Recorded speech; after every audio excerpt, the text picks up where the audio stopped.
ही तयारी आपल्याला या मांजरा परिवाराच्या माध्यमातून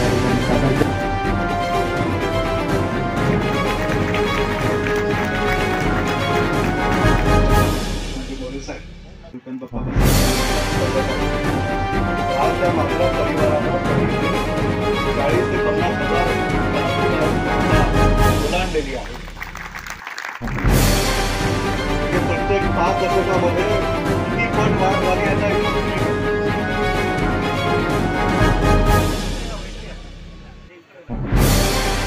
कारखान्यामध्ये साखर उद्योगापासून जे काही पदार्थ आपण उत्पादित करू शकतो ते सर्व बाय प्रोडक्ट्स आपण इथं उभे केलेले आहेत.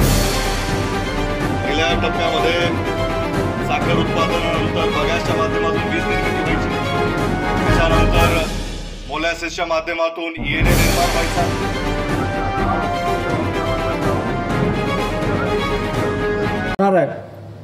अशा पद्धतीनं वेगवेगळ्या पद्धतीनं बचत करून कसं आपल्याला या कारखान्याला पुढून घेऊन जायचं काम आदरणीय साहेबांच्या नेतृत्वाखाली आपण सगळेजण त्या ठिकाणी करत असतो.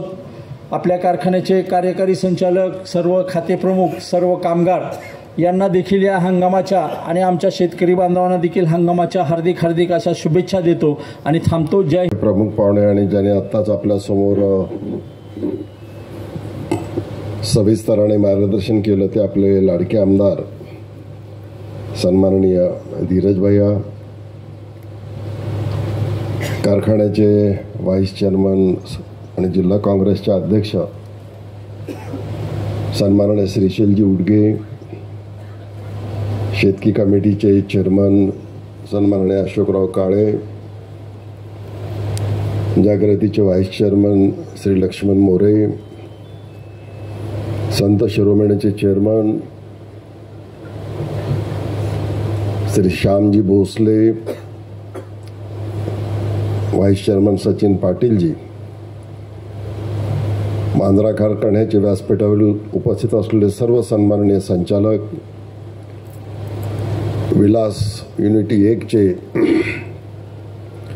उपस्थित संचालक काही वर बसलेत, काही उशिरा आल्यामुळं खाली बसलेत. खरं म्हणजे त्यांनाही जरा खुर्च्या कमी पडल्या. आमच्या कारखान्याचे MD श्री देसाई, रेणाचे MD श्री मोरे, सर्व खाते प्रमुख, उपस्थित ग्रामीण भागातून आलेले आमचे सर्व ऊस उत्पादक शेतकरी, या कारखान्याचे सर्व अधिकारी, कर्मचारी, वाहतूकदार, ठेकेदार, उपस्थित मित्रांनो, आज गुरुवार आहे आणि गुरुपुष्य अमृत असा एक मोठा योग आहे. मध्ये आचारसंहिता असल्यामुळं आपण हा कार्यक्रम घेतलेला नाही, पण काल आता मतदान संपल्याच्या नंतर बरीचशी आचारसंहिता शिथिल झालेली असते. काउंटिंग होईपर्यंत असते ती काही प्रमाणामध्ये, पण शिथिल झालेली असते. आणि म्हणून इथं येत असताना पहिल्यांदा आम्ही सौर ऊर्जाचं त्या ठिकाणी शुभारंभ केला. वारी कंपनीचे चांगले दर्जेदार पॅनल्स त्या ठिकाणी बसवलेले आहेत. आणि त्याच्यानंतर मग आपण हार्वेस्टरची पूजा केली आणि मग गव्हाणीची पूजा करून आपण त्या ठिकाणी मोळी टाकून या कार्यक्रमाला सुरुवात केलेली आहे. खऱ्या अर्थानं ऊस उत्पादक शेतकऱ्याची चूल पेटण्याचं काम म्हणा किंवा त्याच्या संसाराचा गाडा सुरू होण्याचं काम, इथं मिल नुसती फिरत नाही तर संसाराचा गाडा सुद्धा विकासाच्या दिशेने फिरत असतो, तो प्रगती करत असतो. अशा पद्धतीनं आपण या कारखानदारीकडे पाहत असतो. मागच्या वर्षी आपल्याला अपेक्षित प्रमाणामध्ये पाऊस झाला नाही आपल्या भागामध्ये. ऑगस्ट महिन्यामध्ये सतत 41 दिवस पावसाचा खंड पडला. म्हणजे ज्या काळामध्ये ऊसाची वाढ व्हायला पाहिजे किंवा विहिरीचं पाणी वाढायला पाहिजे, हे मागच्या सीझनचं बोलतो, या ऑगस्टचं बोलत नाही, पाठीमागच्या ऑगस्टचं सांगतो. आणि त्याच्यामुळं मग जेवढं विहिरीला बोरला पाणी यायला पाहिजे तेवढं पाणी आलं नाही. त्यामुळे नवीन लागवडी फारशा झालेल्या नाही आहेत. त्यामुळं आता जो आपण हा हंगाम घेतो आहोत किंवा सुरू करतो आहोत, त्याला आता परिवारामध्ये जेमतेम ऊस उपलब्ध होण्याची शक्यता आहे. फार ऊस उपलब्ध होईल अशी परिस्थिती नाही. आणि जो ऊस आहे तो नव्या लागवडी मात्र मोठ्या प्रमाणात होत आहेत.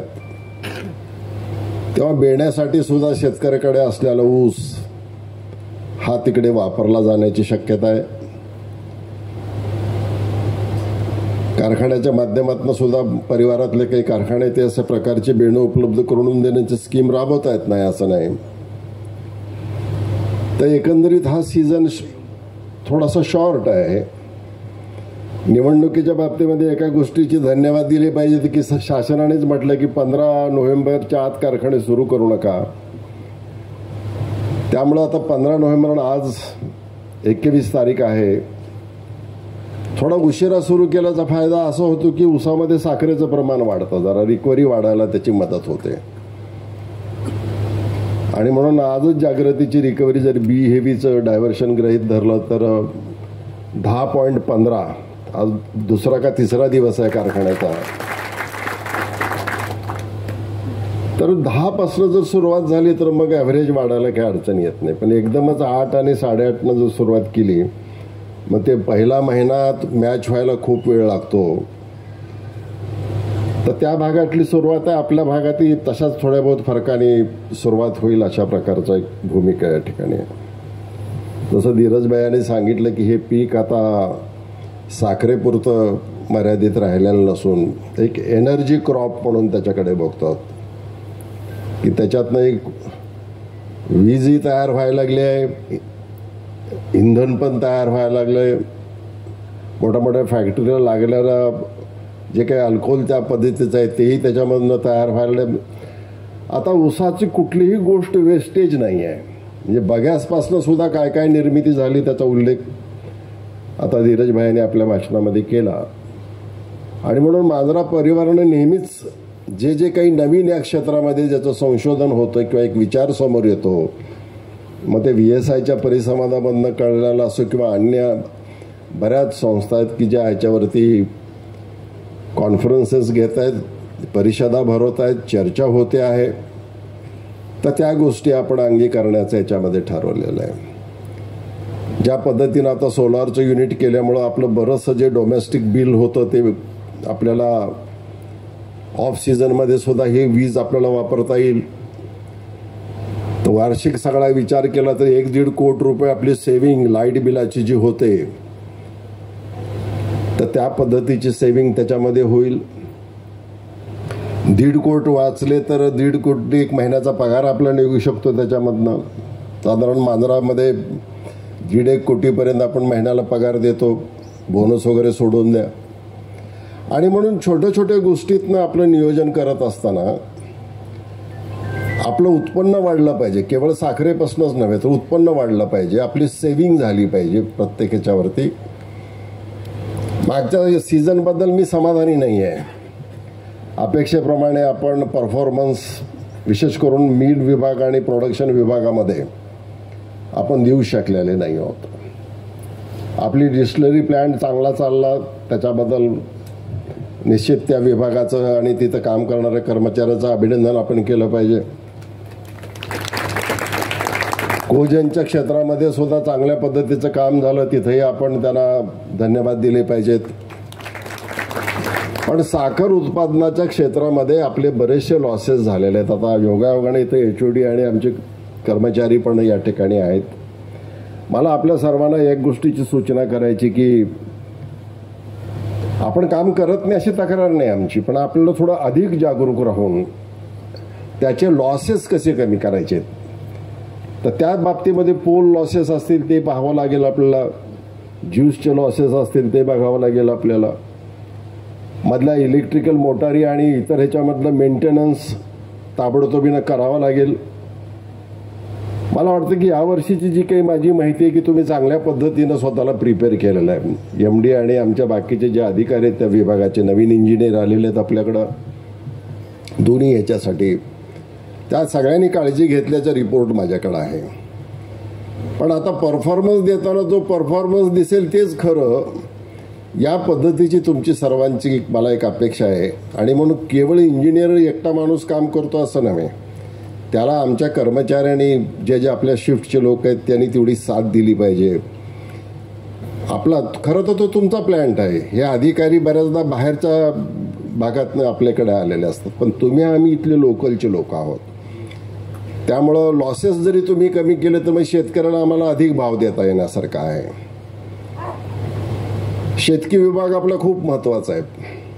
जशी सैन्य असतं, मिलिटरी असते, देशाचं संरक्षण जसं सीमेवर जाऊन करते, तसा तुम्हाला ताजा ऊस पुरवण्याचं काम मोठ्या प्रमाणामध्ये हे आमचा शेतकी विभाग त्या ठिकाणी करत असतो. पवार आणि शेळके आता हे काम त्या ठिकाणी बघतायत. मला अपेक्षा आहे की निश्चितपणाने योग्य पद्धतीनं चांगला परिपक्व ब्रिक्स पहा आपण, त्याच्याशिवाय तोड देत असताना.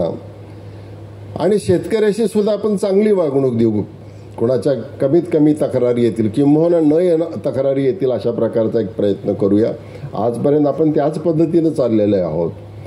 कॉम्प्युटरला जो प्रोग्राम फीड केला आहे त्याच्यामध्ये आपण कधी खालीवरी करत नाही आणि करूही नाही. त्या पद्धतीनं ही भूमिका आपली राहिलेली आहे. एक शिस्त, एक डिसिप्लिन आपल्या कारखानदारीमध्ये राहिले. आणि मांजरा तर त्याचा मदर प्लॅन्ट आहे, हा मूळ प्लॅन्ट आहे. त्याच्यानंतर मग त्याचा विस्तार झालेला आहे. आणि म्हणून सगळ्याच कारखान्यामध्ये एक प्रकारची शिस्त पाळली जाते. निवडणूक संपली आहे, पण या निवडणुकीमध्ये चुकीचं काहीतरी नॅरेटिव्ह करून काटा मारला वगैरे, सहकारी कारखान्यात तर नाहीच नाही, पण खाजगी कारखान्यामध्ये सुद्धा हे काठ्यामध्ये कुठंही कसलाही फरक मांजरा परिवारातले आम्ही लोक त्या ठिकाणी करत नाही आहोत आणि करणारही नाही आहोत.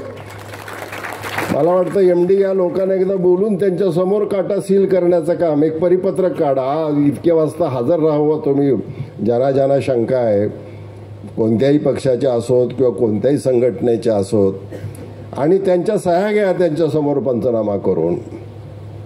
म्हणजे जर त्यांचा गैरविश्वास असेल तर शेतकऱ्याच्या मनामध्ये गैरविश्वास नाही आहे. आणि अशा प्रकारची पॉलिसी आपल्याला कुठेही कधीही आदरणीय विलासराव देशमुख साहेबांची भूमिका अशी होती की जिथं आपण सभासद आणि गेटकेन यांना सुद्धा एकच भाव दिला. आज पश्चिम महाराष्ट्रामध्ये बारामतीमध्ये सुद्धा गेटकेनला भाव कमी मिळतो. जो सभासद नाही आहे, सभासदाला अधिक पैसे दिले जातात पण गेटकेनला पैसे समान दिले जात नाहीत. हे तुम्ही जरा समजून घेतलं पाहिजे. पश्चिम महाराष्ट्रामध्ये काही कारखाने अपवाद असतील, पण आपल्याकडे सुरुवातीपासून आपल्या भागात ऊस कमी होता तेव्हा कर्नाटकातनं ऊस आणावा लागला, बिदरमधनं. आपल्याला पंढरपूर भागातनं ऊस आणावा लागला. जो भाव लातूरच्या शेतकऱ्याला मिळाला तोच पंढरपूरच्या शेतकऱ्याला सुद्धा देण्यात आला.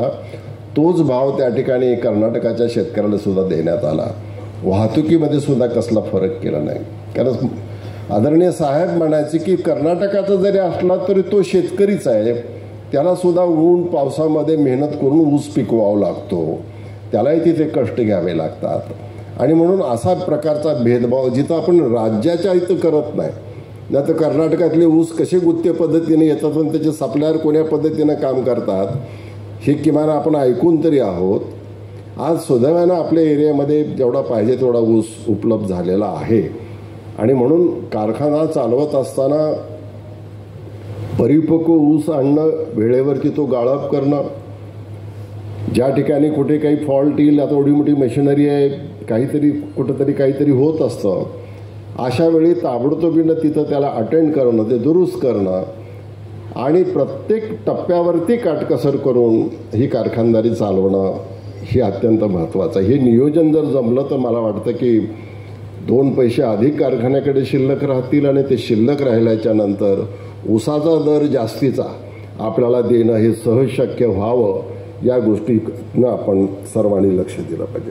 आता माझ्याकडे नोट आहे की ऊस 9,000 हेक्टरची नोंद आहे, त्याच्यामध्ये 40 ते 50% विल्हेवाट म्हणजे आपल्याच कारखान्याकडे जात असतो तो. अशा पद्धतीची होण्याची शक्यता आहे. आणि म्हणून साधारणपणे शेतकी विभागानं 4 ते 4.5 लाख, आपण 5 लाखाचं उद्दिष्ट पवार ठेवूया. 5 लाख कुठल्याही परिस्थितीने केल्याशिवाय ब्रेक इव्हन, मग तुमचे बोनस त्याच्यात बसणार नाहीत. तुम्हाला जे काही चांगलं आम्हाला काही दिवाळीला द्यायचं आहे, करायचं आहे, तर तुम्ही 5 लाखाचा इष्टांक धरा. थोडंसं तुम्ही चांगला दर्जेदार ऊस म्हणजे ज्याच्यामध्ये ब्रिक्स आल्यात अशा प्रकारचा ऊस जर दिला आणि आता ज्या नव्या लागवडी व्हायच्या त्याच्यामध्ये अधिक चांगल्या रिकव्हरी असलेल्या सुद्धा आहेत. आता ते दुसरं एक काय 3102 वगैरे कारखान्याच्या संदर्भात याच्यामध्ये चर्चा झाली. तसं तर प्रत्येक ऊसामध्ये साखर असते, असं नाही की ऊसामध्ये साखर नसते. पण काही व्हेरायटी ज्या आहेत, जाती ज्या आहेत, त्या लवकर मॅच्युअर होणाऱ्या असल्यामुळं लवकर साखर त्याच्यामध्ये तयार होते. तर त्यावेळेला करत असताना मग काही लोकांचा आग्रह असतो की नेमकं तुम्ही गेल्यानंतर पुढे येऊन बसतात आणि मी आता आम्ही मेलो कुठून आणायचं. तर त्यांनाही मी या इलेक्शनमध्ये सांगून टाकलं की जरूर तुम्ही लावा, तुम्हाला पाहिजे ती व्हेरायटी लावा, 265 सुद्धा लावा तुम्ही, पण तोड देताना मात्र त्याची ब्रिक्स बघूनच तोडला जाईल. तो त्याच्यात साखर नसेल तर केवळ त्याचे वय झालं म्हणून ऊस आणला जाणार नाही. आणि त्यानं हेही सांगितलं की तुमच्या शेजारी 15-0-12 असेल आणि तुमचा जर हा जुनी व्हेरायटी असेल, तुम्ही म्हणणार एकाच दिवशी आम्ही लावला आहे, आमच्या नोंदी एकदाच झालेल्या आहेत, तर तसं होणार नाही. तुम्हाला सुद्धा आम्ही दाखवू त्याच्यामध्ये ब्रिक्स किती आली आहे ती. तर ती ब्रिक्स म्हणजे मॅच्युअर झाल्याशिवाय, साखरेचं प्रमाण वाढल्याशिवाय मग कुठली व्हेरायटी लावायची ती तुम्ही ठरवा.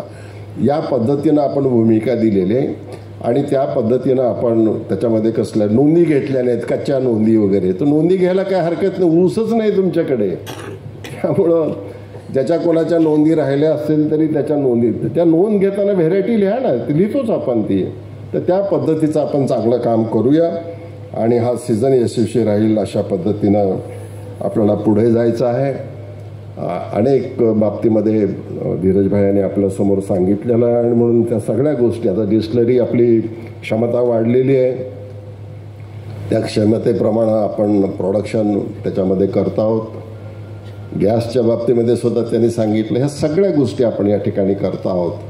आणि म्हणून आजपर्यंत जसा मांजरा कारखाना या कारखानदारीमध्ये मार्गदर्शक अशा पद्धतीचं त्यांचं काम राहिलं, तशाच पद्धतीचं मार्गदर्शक काम, परफॉर्मन्स ज्याला म्हणतो आपण, तो आपण सर्वांनी ठेवावा अशा प्रकारची मी या ठिकाणी अपेक्षा व्यक्त करतो. खूप चांगली अधिकाऱ्याची टीम आहे, कर्मचाऱ्याची टीम आहे. काही लोकांनी मागच्या काळामध्ये काही जुळवून घेतलं नाही, त्यांच्या स्वभावाच्या अडचणी होत्या, तर ते लोक स्वतःहून आता आपल्या कारखान्यातनं दुसरीकडे गेलेले आहेत. त्यामुळं तुम्ही व्यवस्थित काम केलं म्हणजे माझ्याही डोक्याला शांतता असते. तेव्हा त्या पद्धतीनं एक कुटुंब म्हणून तुम्ही सर्वांनी एकत्रित काम करावं. आणि तुम्हाला कोणाला असं घाबरायचं कारण नाही. माझे बहुतेक लोकांकडे नंबर आहे, कर्मचाऱ्याकडे सुद्धा नंबर असेल माझा, सोपा आहे, पाठ होतो तो. तर तुम्हाला काय वाटलं तर तुम्ही मला मेसेज करू शकता की बाबा ह्याच्यामध्ये ही कोणाची तक्रार नसते ती, फक्त माझं लक्ष वेधून घेण्यासाठी तुम्ही त्या गोष्टी करू शकता. आणि म्हणून आपला कारखाना, आपल्या परिवाराला मदत करणारा कारखाना, तुम्ही सर्वांनी उभं केलेला कारखाना, हा तळ हातातल्या फोडासारखं त्याला जपणं आणि त्या पद्धतीतनं जो समाज आपल्यावरती अवलंबून नाही, शेतकरी समाज, त्याचंही भलं करणं, या सगळ्या गोष्टी आपण करूया मिळून. एक चांगलं वातावरण आपण ठेवूया आणि हा येणारा हंगाम अत्यंत आनंदाने आपण सर्व पार पाडूया. एवढंच या निमित्तानं बोलतो. पुन्हा एकदा सर्वांना शुभेच्छा देतो. माझं भाषण संपवतो. 20व्या गळीत हंगामाचा शुभारंभ होतोय आणि ज्यांच्या कल्पनेतून हे कल्पवृक्ष ह्या माळरानावर गेल्या 40 वर्षापूर्वीचं रोपटं लावलं होतं, ते आपले आदरणीय नेते, लोकनेते विलासरावजी देशमुख साहेबांच्या स्मृतीला अभिवादन करतो. आणि एखादं रोपटं लावल्यानंतर त्याची काळजी करणं, त्याचं जतन करणं, त्याला संरक्षण देणं, सुरुवातीच्या दिवसापासून आजपर्यंत ज्यांनी ती जबाबदारी स्वीकारली आणि आजही आपल्या मांजरा परिवारातले कुटुंब प्रमुख म्हणून ते आपल्या सर्वांची काळजी घेत आहेत, ते आपले लाडके नेते दिलीपरावजी देशमुख साहेब, आजच्या ह्या कार्यक्रमाचे आणि ह्या संस्थेचे अध्यक्ष व्हाईस चेअरमन श्रीशैलजी उडगे, व्यासपीठावर उपस्थित सर्वच मान्यवर, परत एकदा आपल्या सर्वांना ह्या गळीत हंगाम सुरुवातीच्या शुभेच्छा देतो. आज सोलार प्रकल्प आपल्या कारखान्यावर उभार होतोय, त्याच्याही शुभेच्छा देतो. आणि साखर कारखानदारीमध्ये खऱ्या अर्थानं एक आदर्श निर्माण करणं, आदर्श सहकार क्षेत्रामध्ये साखर कारखाना कसा चालवावा, बदलत्या परिस्थितीमध्ये बदलत्या धोरणाप्रमाणे प्रत्येक वर्षी नवीन नवीन उपक्रम हाती घेणे, जेणेकरून संस्था अजून मजबूत झाली पाहिजे, संस्थेचा नफा वाढला पाहिजे, संस्थेचे खर्च कमी झाले पाहिजेत. आणि हे सगळं करत असताना त्या शेतकऱ्याला जादा भाव कसा देता येईल हा दृष्टिकोन नेहमी पुढे ठेवून चालणारी ही मांजरा परिवारातली आपली प्रथम संस्था आहे. आणि त्याचं अनुकरण करून आपल्या जिल्ह्यामध्ये आपण ह्या साखर व्यवसायामध्ये अतिशय चांगल्या पद्धतीनं गेली अनेक वर्ष, अनेक दशकं काम करत आहोत. मांजरा कारखान्याबद्दल सांगायचं तर अनेक वर्षापासून आपल्याकडं 1250 टनाचा जो कारखाना सुरू झाला होता लातूर जिल्ह्यामध्ये, मांजरा परिवाराचं पहिलं पाऊल होतं. तर आज त्या मांजरा परिवारानं प्रतिदिन 40 ते 50 हजार टनाची गाळप क्षमता ही ओलांडलेली आहे. म्हणजे प्रत्येक 5 दशकामध्ये किती पट वाढ झाली ह्याचा हिशोब तुम्ही करा की 50 वर्ष झालं मांजरा परिवार इथं दमाखानं उभा आहे, तर हजारापासून सुरू झालेला आता 50,000पर्यंत पोहोचलेला आहे. आणि अजून गरज पडली, अजून येणाऱ्या भविष्यामध्ये ज्या पद्धतीनं आपल्याकडे ऊस लागवड क्षेत्र असेल, सिंचनाचं क्षेत्र असेल, आणि सध्याच्या परिस्थितीमध्ये आपण जे काम करतोय म्हणजे पश्चिम महाराष्ट्राला लाजवेल असं काम मराठवाड्यातल्या कारखानदारीनं केलेलं आहे. अशा अनेक वक्त्यांनी देखील आपापल्या परिसरामध्ये VSI असेल, स्टेट गव्हर्नमेंट असेल, सेंट्रल गव्हर्नमेंट असेल, सहकार खाता असेल, अशी अनेक पारितोषिकं आपण मिळवलेली आहेत आणि हे सगळं आपण मिळवू शकलो त्या आदरणीय काका आणि आपल्या सर्वांच्या मेहनतीमुळे मिळू शकलो. आज या कारखान्यामध्ये साखर उद्योगापासून जे काही पदार्थ आपण उत्पादित करू शकतो ते सर्व बाय प्रोडक्ट्स आपण इथं उभे केलेले आहेत. पहिल्या टप्प्यामध्ये साखर उत्पादनानंतर बगॅसच्या माध्यमातून वीज निर्मिती व्हायची, त्याच्यानंतर मोलॅसिसच्या माध्यमातून ENA निर्माण व्हायचा. अलीकडच्या काळामध्ये आता ENAपासून आता आपण एथेनॉलपर्यंत पोहोचलोय, ज्यूस टू एथेनॉलपर्यंत पोहोचलोय. सौर ऊर्जा निर्मिती आपण इथं करतोय. येणाऱ्या वर्षभरामध्ये किंवा ह्या सीझनच्या अखेरपर्यंत आपला बायो CNGचाही प्रकल्प इथं उभा राहील. या आत्ता अवेलेबल असलेल्या टेक्नॉलॉजीचा वापर करून प्रत्येक तो उपपदार्थ आपण आपल्या मांजरा परिवारातल्या कारखान्यांमध्ये सुरू करतोय. ह्याचं एवढ्यासाठीच करतोय की प्रत्येक वेळेस आपण पाहतो की सरकारचे काही धोरणं असतात, त्याच्यामध्ये साखरेचे भाव वाढू द्यायचा नाही असं त्यांचं एक धोरण आहे. पण साखरेचे भाव न वाढवता शेतकऱ्यांचं FRP मात्र वाढलं पाहिजे, शेतकऱ्यांना मात्र जादा भाव तिथं मिळाला पाहिजे, हेही एक धोरण असतं. आणि हे धोरण पूर्ण करण्यासाठी आपल्या परिवारात हे बाकीचे उपपदार्थ असणं फार गरजेचं आहे, ज्याला एक कमर्शियल व्हॅल्यू आलेली आहे. आणि मी नेहमी जेव्हापासून मी ह्या क्षेत्रामध्ये काम करतो किंवा जवळून एक संचालक म्हणून असेल, एक मांजरा परिवाराचा घटक म्हणून असेल, जेव्हा केव्हा मी ह्या क्षेत्राचा अभ्यास केलेला आहे, त्याच्यामध्ये आता असंच जाणीव होते की आपण आता ऊस उत्पादक शेतकरी तर आहोत, पण ऊसापासून पहिला पदार्थ आपला साखर असायचा आणि जादा प्रमाणात आपण साखर उत्पादक शेतकरी म्हणून ज्याला आपण मान्यता मिळाली होती. तर मी नेहमी म्हणतोय की येणारा दशक जो आजपासून किंवा ह्यापासून सुरू होतोय, तर येणाऱ्या दशकामध्ये तुम्ही आता साखर उत्पादक शेतकरी नसून इंधन उत्पादक शेतकरी होणार आहात, हेही आता कुठेतरी आपण लक्षात घेतलं पाहिजे. आणि इंधनाला कधीही कोणता भाव कमी पडला नाही. जे काही भाव वाढलेली आहेत, साखरेची वाढलेली नसतील पण इंधनाची भाव मात्र वाढलेली आहेत. तर आपल्याकडं सरळ आपण एथेनॉल निर्माण करतो, जो सरळ पेट्रोलमध्ये मिक्स करून तुमच्या आमच्या पेट्रोल पंपवर आपल्या गाडीमध्ये जात आहे. आता कंप्रेस बायोगॅसच्या माध्यमातून त्याच्यावरही आता वाहन चालत आहेत किंवा घरच्या कुकिंग गॅसचा वापर होणार आहे. ह्या अनेक सगळ्या गोष्टी आहेत की येणाऱ्या काळामध्ये जास्तीत जास्त इंधनाची निर्मिती. आता सौर ऊर्जा पण आपण घेतोय. येणाऱ्या काळामध्ये काही सांगता येत नाही तर साखर कारखान्यांच्या माध्यमातून हायड्रोजन निर्मिती देखील होणार आहे. आता टेक्नॉलॉजी एवढ्यापर्यंत गेलेली आहे की तुमच्या डिस्टिलरीमधून जवळपास एका डिस्टिलरीमध्ये 45 ते 50 टन कार्बन डायऑक्साईड जो आपण रिलीज करतो. आता अशा पण टेक्नॉलॉजीज आहेत ज्याचा आमच्याशी चर्चा चालू आहे की कार्बन डायऑक्साईड मधून देखील ते कॅप्चर करून परत एथेनॉल निर्मितीपर्यंतच्या टेक्नॉलॉजीज आता सेटल होत आहेत. म्हणजे चिमणीतला बाहेर पडणारा धूर देखील कॅप्चर करून आपण एथेनॉल निर्मिती करू शकतो. आणि येणाऱ्या काळामध्ये आज तर आपण फक्त बायो CNG आणि एथेनॉलमधून गाड्यामध्ये फ्यूल देतोय. पुढच्या काळामध्ये एथेनॉलवर प्रक्रिया करून सस्टेनेबल एव्हिएशन फ्यूल जे येणाऱ्या काळामध्ये प्लेनमध्ये जे फ्यूल लागतं, प्लेनला जे इंधन लागतं, हवाई जहाजमध्ये जे इंधन लागतं, ते देखील आपल्या परिवारातले साखर कारखानदारे येणाऱ्या काळामध्ये उत्पादित करेल. एवढ्यापर्यंत आपल्याला जायचं. आणि हे सगळं मी का सांगतोय? मी एवढ्यासाठीच सांगतोय की मांजरा परिवार ह्या सगळ्या गोष्टी आपल्या ह्या लातूरसारख्या मागासलेल्या मराठवाड्यातल्या जिल्ह्यामध्ये करणार आहे. की इथला शेतकरी ताट मानेनं सांगू शकेल की तो मांजरा काठावरचा शेतकरी असेल का ब्राझीलच्या काठावरचा शेतकरी असेल, तो समान असेल.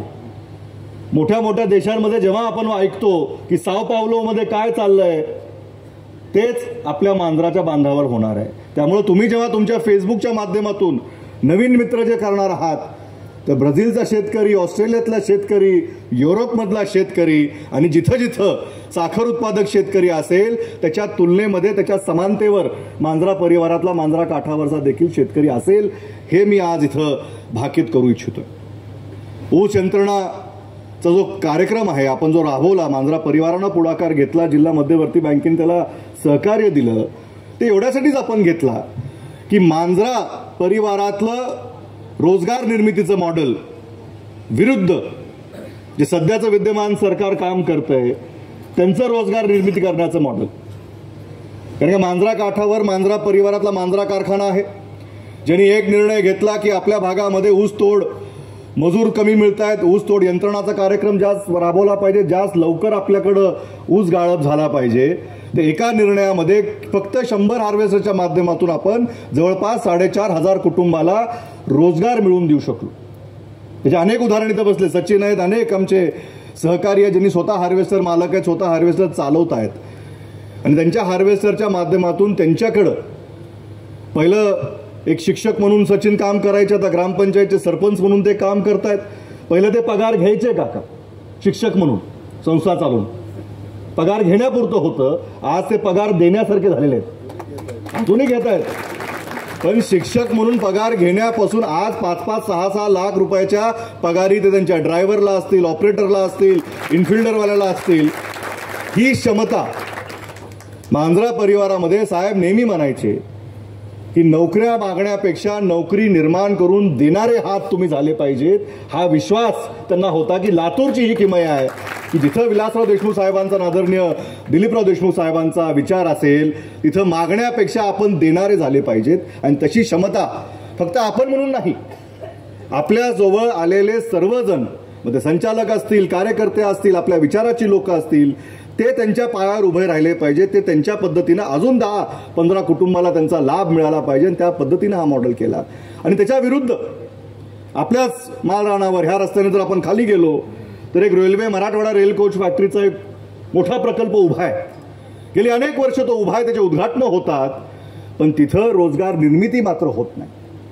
तिथं एकही व्यक्ती अजून कामाला लागलेला अशी आपल्याकडं बातमी नाही. पण त्यांच्या जाहिराती मात्र आहेत की तिथं त्यांनी जाहिरात करून सांगितलं ऑफिशियल पेजवर की 15,000 रोजगार आम्ही रेल कोच फॅक्टरीमध्ये लावले, अशी खोटी जाहिरात देखील ते प्रकाशित करतात.